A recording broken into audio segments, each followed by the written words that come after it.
याद होगा कि कैराना का एक बाय इलेक्शन था जहां हमने एक स्लोगन दिया था और एक नया पॉलिटिकल समीकरण बनाया था। उसी सामाजिक और राजनीतिक समीकरण को लेकर उत्तर प्रदेश में एक व्यावहारिक और सकारात्मक परिवर्तन लाने के लिए हमने गठबंधन बनाया है।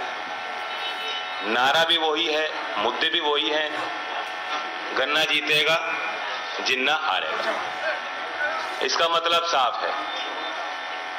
जो लोग हमें बांटने की कोशिश कर रहे हैं, जिन लोगों ने किसानों का सम्मान नहीं किया, नौजवानों को रोजगार नहीं दिला पाए, अब उनका वक्त खत्म है।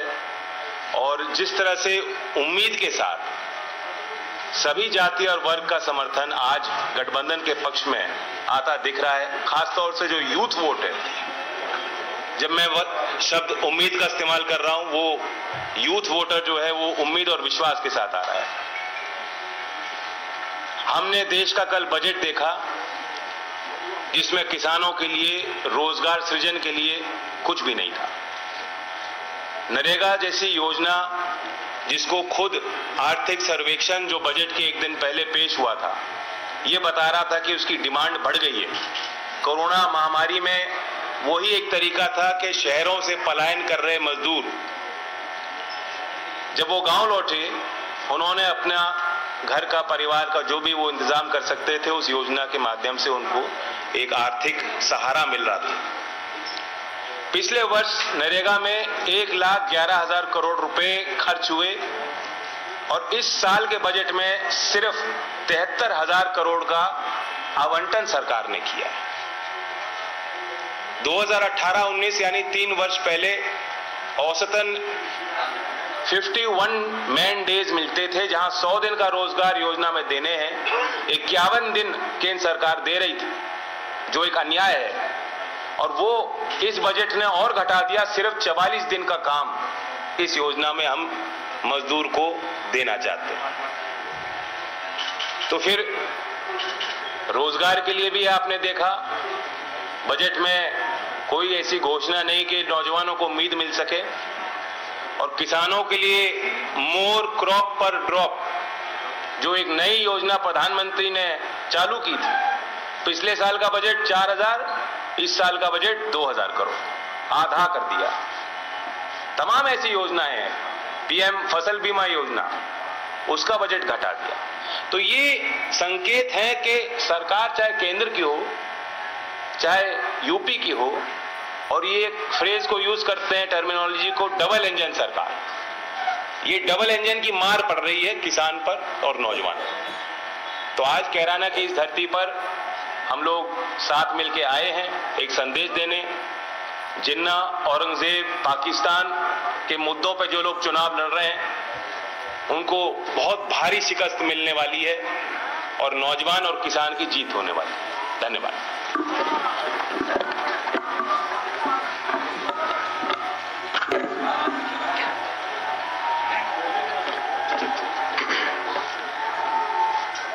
हमारे साथ प्रेस में जयंत चौधरी जी और दोनों दलों के जिलाध्यक्ष, आरएलडी के जिलाध्यक्ष मुकेश सैनी जी, समाजवादी पार्टी के जिलाध्यक्ष अशोक, और हमारे साथ तीनों प्रत्याशी जो गठबंधन के वो मौजूद हैं। मैं सबसे पहले यहाँ के तमाम स्वतंत्रता सेनानी जिनके संघर्षों से और जिनको आज भी हम लोग याद करते हैं, मैं उनको प्रणाम करता हूँ। जहाँ पहले चरण का चुनाव किसानों का चुनाव होने जा रहा है, ये इलाका वो है जहाँ किसान जागरूक भी है, किसान समझदार भी है, और किसानों के लिए जिन्होंने सबसे पहले एक रास्ता दिखाने का काम किया, उनको आर्थिक रूप से मजबूत करने का काम किया, मैं चौधरी चरण सिंह जी को याद करता हूं। उनका लगातार अपने जीवन में जो प्रयास रहा, उनका लगातार जो संघर्ष रहा, उससे आज किसान जागरूक है। जहां चुनाव होने जा रहा है ये भाईचारा बनाम भारतीय जनता पार्टी चुनाव है। ये चुनाव भाईचारा बनाम भारतीय जनता पार्टी चुनाव इसलिए मैं कहता हूं कि आज उत्तर प्रदेश के किसान, नौजवान, व्यापारी, हर वर्ग के लोग नेगेटिव पॉलिटिक्स को हटाना चाहते हैं। जो नकारात्मक सोच से राजनीति करना चाहते हैं उन्हें हटाना चाहते हैं। और आपने पूरे उत्तर प्रदेश में देख लिया है, इतना आक्रोश और तिरस्कार किसी भी नेता का नहीं हुआ होगा जितना भारतीय जनता पार्टी के विधायक और उनके लोगों का हो रहा है। जहां जहां से आप जानकारी करेंगे वहां खबरें आ रही हैं कि भारतीय जनता पार्टी के नेता जिन गांव में जा रहे हैं वहां जनता आक्रोश में है और कई जगह इनके विधायक, इनके नेताओं को तिरस्कार का सामना करना पड़ रहा है। कल ही देश का बजट आया, कहते हैं अमृत काल का बजट है, अमृत बजट है। तो पिछले जितने भी बजट थे वो क्या जहर थे? ये भारतीय जनता पार्टी के लोग सोचते हैं कि हम शब्दों के खिलवाड़ से लोगों को भ्रमित कर सकते हैं। अमृत काल का बजट, अमृत बजट कहना, पिछले जो भी बजट थे वो जहर समान थे क्या? और अगर हम सही मायने में देखें तो भारतीय जनता पार्टी भी देखिए क्या है, गरीबों के लिए हीरे सस्ते किए हैं, चप्पल जूते सस्ते किए हैं। कितने गरीब को लाभ होगा हीरा अगर सस्ता हो जाएगा तो? जूते चप्पल सस्ते किए। और सच तो यह है कि रोजगार को लेकर के और अपनी परेशानी को लेकर के लोगों के जूते घिस गए हैं।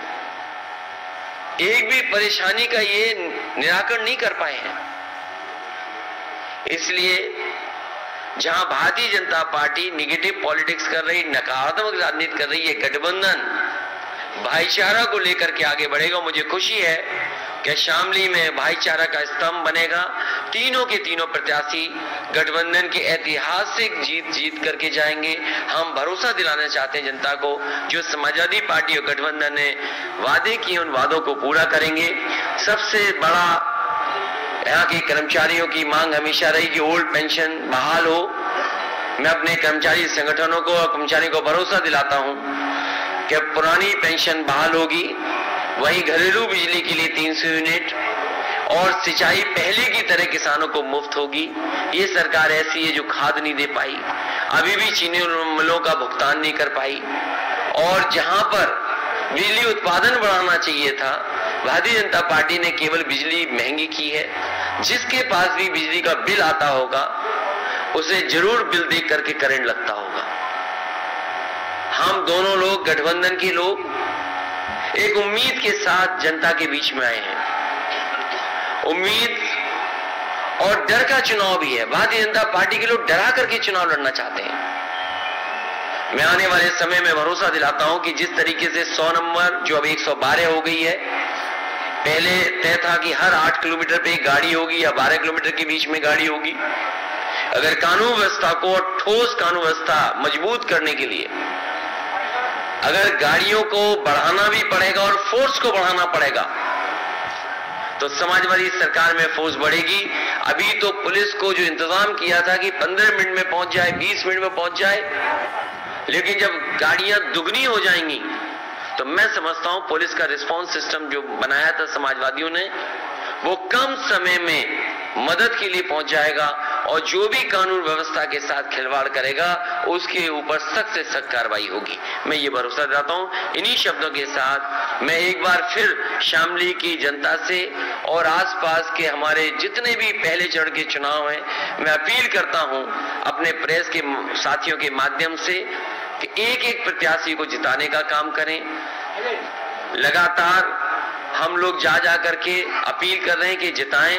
यहाँ के इस गठबंधन और समाजवादी पार्टी के जो प्रत्याशी हैं प्रसन्न चौधरी जी, मैं उनके समर्थन में आपसे अपील करता हूं उनकी मदद करें। दूसरे प्रत्याशी अशरफ अली हैं, मैं उनके लिए भी सहयोग चाहता हूं, समर्थन चाहता हूं। तीसरे नाहिद की और समाजवादी पार्टी के इकरासन बैठी हैं। मैं समाजवादी पार्टी के प्रत्याशी उनके समर्थन में भी और उनके सहयोग में भी आप सबसे अपील करता हूं कि ऐतिहासिक वोट देकर के ऐतिहासिक जीत दिलाने का काम करें।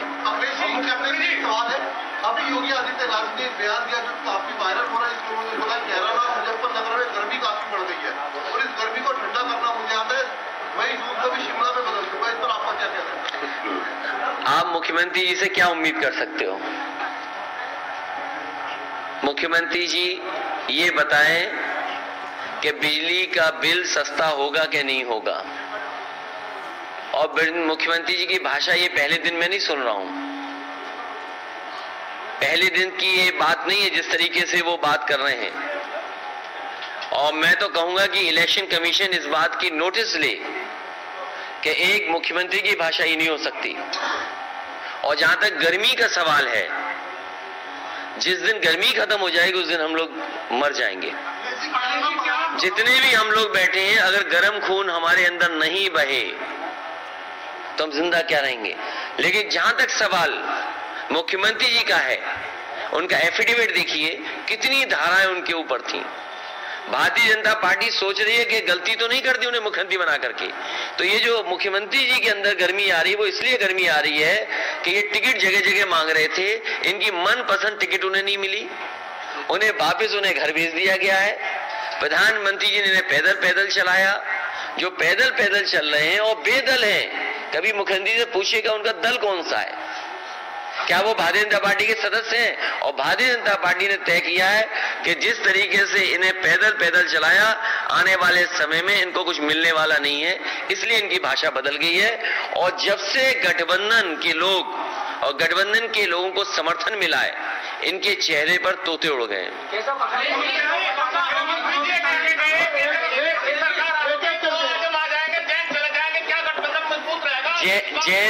जयंत चौधरी जी का जो सम्मान है, पहले चुनाव से हमारे साथ हैं और लगातार समाजवादी पार्टी उनको वही सम्मान देती रहेगी।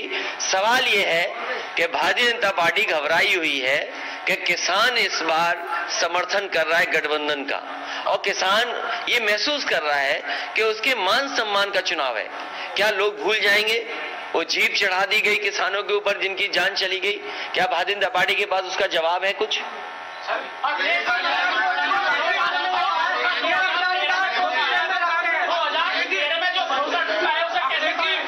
इसीलिए मैंने कहा ये चुनाव भाईचारा बनाम भारतीय जनता पार्टी है। भारतीय जनता पार्टी की नकारात्मक राजनीति है, उनके हर भाषण में नकारात्मक देखोगे आप। लेकिन इस गठबंधन के साथ उम्मीद है कि किसानों की सिंचाई माफ होगी, हमारे कर्मचारियों को पुरानी पेंशन बहाल होगी और बिजली घरेलू माफ होगी, किसानों का 15 दिन में भुगतान होगा। मुझे याद है जिस समय संकट था, पेमेंट नहीं हो पा रहा था, बजट से पैसा दिया गया था, 2000 करोड़ रुपया किसानों को बांटा गया था। आने वाले समय में तय किया है कि चाहे फार्मर्स कॉर्पस फंड बनाना पड़े, फार्मर्स के लिए कहीं से फंड अलग से रखा जाए जिससे कि किसानों को धरना न देना पड़े। ये व्यवस्था लाने का काम समाजवादी लोग करेंगे।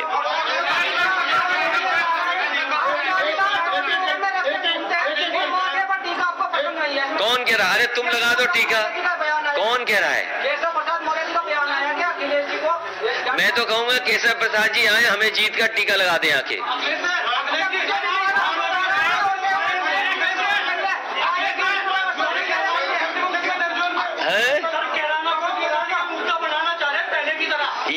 ये देखिए वो कंफ्यूज हैं। जब से हमारी और जयंत चौधरी जी की केमिस्ट्री,